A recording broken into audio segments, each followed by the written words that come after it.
ladies and gentlemen, boys and girls, Katie, Annie, hold my DualShock. What's up? What's up, guys? Hey, guys. Hey, Welcome to the party. What's up? How you guys doing? Guys, Doing great. Thanks for having us.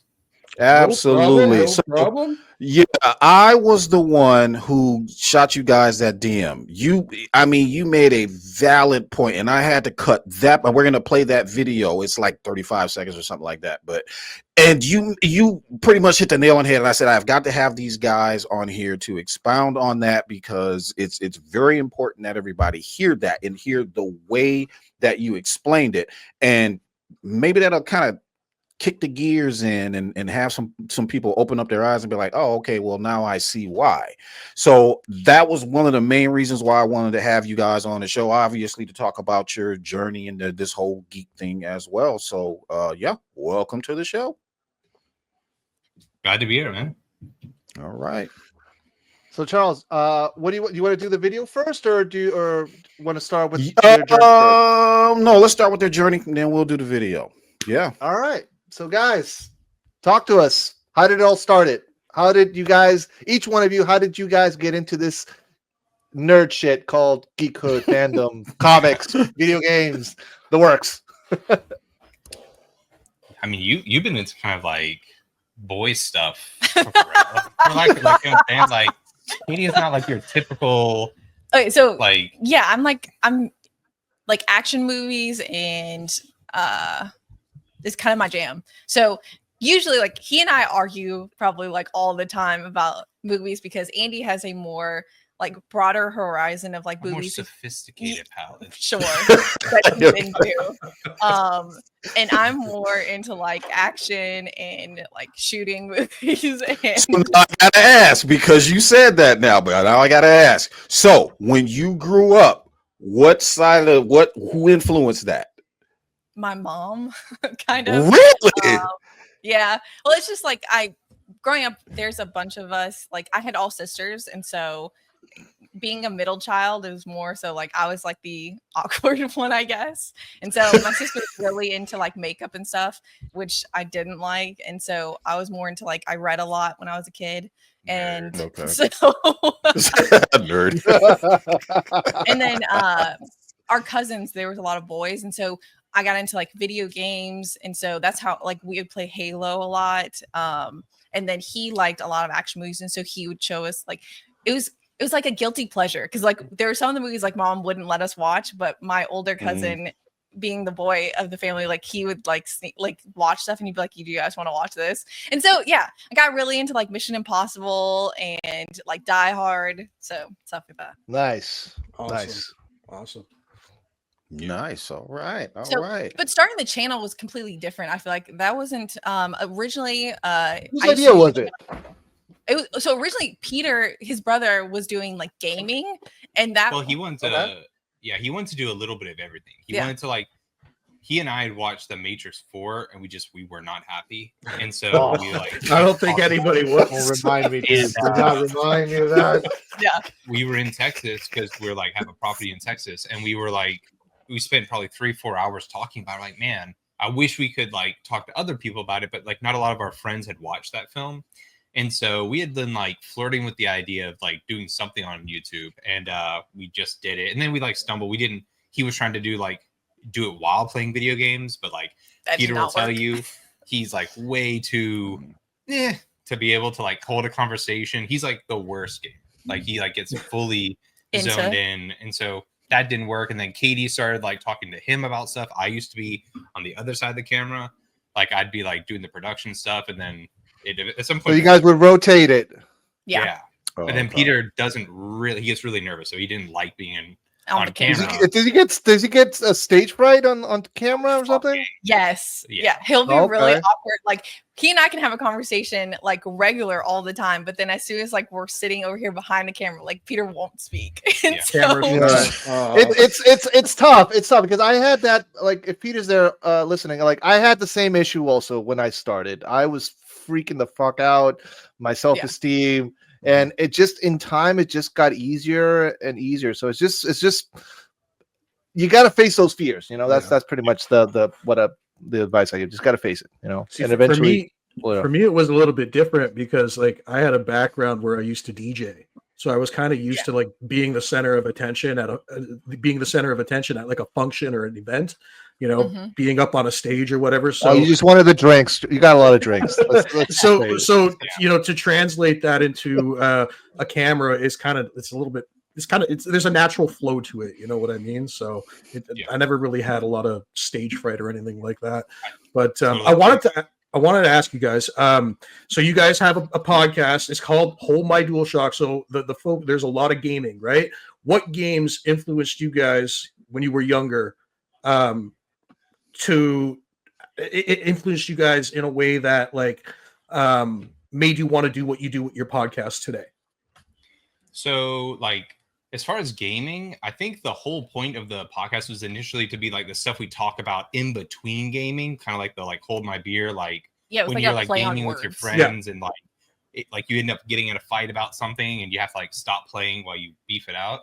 As far as games though, oh dude, like Peter and I, what'd you guys grow up on? Like that's what I want to know. Yeah, like do you remember like Dynasty Warriors and stuff like that? Yeah. Tekken, obviously Grand Theft Auto, GoldenEye. But the 64, the Nintendo 64 version, right? Okay. Yeah. Cool. I used to sneak. I think that's the only version there is.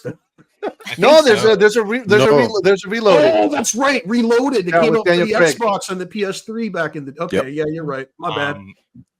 Like obviously things like Halo and like shooting games. I don't know if you guys remember, but way back when there was Medal of Honor, like and you would be like storming the beaches. Oh yeah, it's a military game. I think it was a shooter for an army game.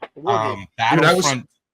Did you guys ever play Battlefront with the co-op campaign, the Galactic Conquest? Peter and I would stay up all night playing. Dude, I was huge into SOCOM back in the day. Really? I don't know. Yeah, that was mine too. SOCOM That's 2, old. SOCOM 3. That was my game. I think I spent 10 years there. Yeah.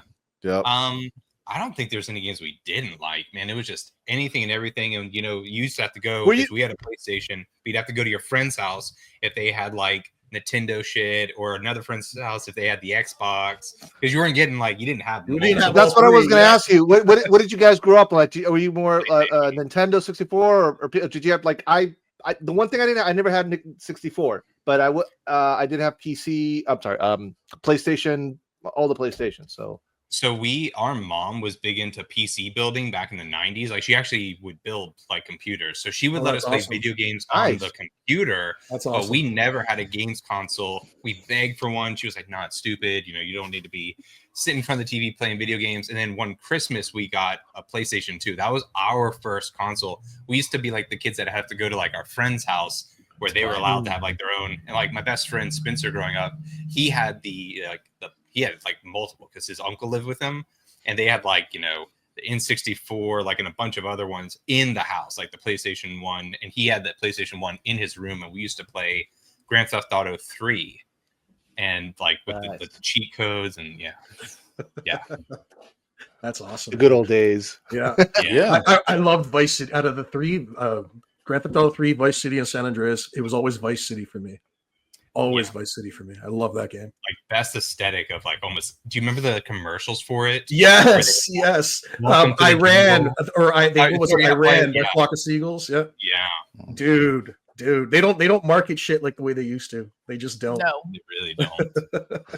So I wanted to ask when did you guys like start like the Hold My DualShock? Okay, so the you guys do a lot of ranting, you do the catch up also. When did you guys like say, okay, we're gonna take this YouTube thing seriously and we're gonna, you know, brand it, you know, be what we are? So when did that start? We're gonna start taking it seriously tomorrow. I swear. I promise. We still don't pay. So technically, I guess this year.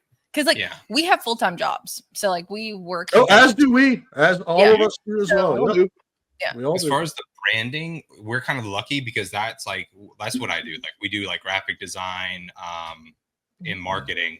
So it's like it doesn't take a whole lot for us to. And most of the stuff we make is a joke. Like it's like playful. It's not like, you know. hateful, but Yeah. you wouldn't know that if you look in our comments because a lot of people get upset. Yeah. But no, posting stuff consistently and like taking the channel seriously probably this year. Like we've put way more effort into and like focus. So like we live stream like 5 or 6 days a week. Something like that, yeah. Yeah. Something like and that, then yeah. You're in a lot. and then we try and post videos every day. So that was like this year decision. Yeah. But yeah. We've That's had the awesome. channel, I think, a year and a half. Something like that. Yeah. Oh, Nice. ramped it up kind of nice then. All right. Cool. Any other questions, you guys? You guys want to ask Andy and Katie before we Yes. start? I do. Yes, I wanted to ask him. Okay, so obviously the video games, as far as film, TV shows, stuff like that. Obviously, you guys are into that stuff too. Are you more comic booky or film and TV? So you're probably more film and TV, huh, Katie? I'm definitely more film and TV. I've read some comic books, but not really. For me, it's more Okay. complicated. I'm not from America, so like there was times where we'd be overseas and you couldn't get a lot of the American comics. But I learned to read on comics. My dad, he's British, and he has every Asterix and Obelix comic, every Tintin comic ever made. Like those, like Oh, and so that's what I like. I hated reading. I thought it was lame. I used to be the kid being like, "Mom, why do I need to fucking learn to read? Like, what's the point of this?" And it was comics that got me into reading. And then when we'd go to like, when we lived in America for a little bit, you could get comics. But when we move elsewhere, we wouldn't take everything with us because it's expensive to ship stuff. And so you kind of start over again. And so we used to, like, in South Africa, there'd be people that would like have the comic synopsises or like the panels, and you could like read them like second, third party, or people doing breakdowns. And we used to just spend like tons of times, like my friends and I, reading all the like breakdowns that people would give. So we like had to live like vicariously through people who get their hands on stuff. Okay. Yeah. What, I had a similar solution with you, Andy, because I grew up in Chile, South America. So I was born here in the States, but I did read comics here. But when I moved to Chile, you couldn't take everything. Yeah. And I couldn't get back into comics when I was a kid because I didn't want to read it in Spanish. I was already so used to reading it in English. Just to me to read it in Spanish, I was like, ugh. It's just but that's me. It's just me because and it's still up to this day. Now that I'm back in the States, like everything in English, but like I just couldn't. It's not that I didn't have access to comics down there. It's just that it was just the language. I just couldn't do the switch. In America's got like a cool comic culture of like guys being like, I go to my like comic store weekly, like when new stuff comes out. And in South Africa, that's just like that just wasn't a possibility. Like it wasn't where we lived, and then you don't just walk places, in South Africa. It's too violent.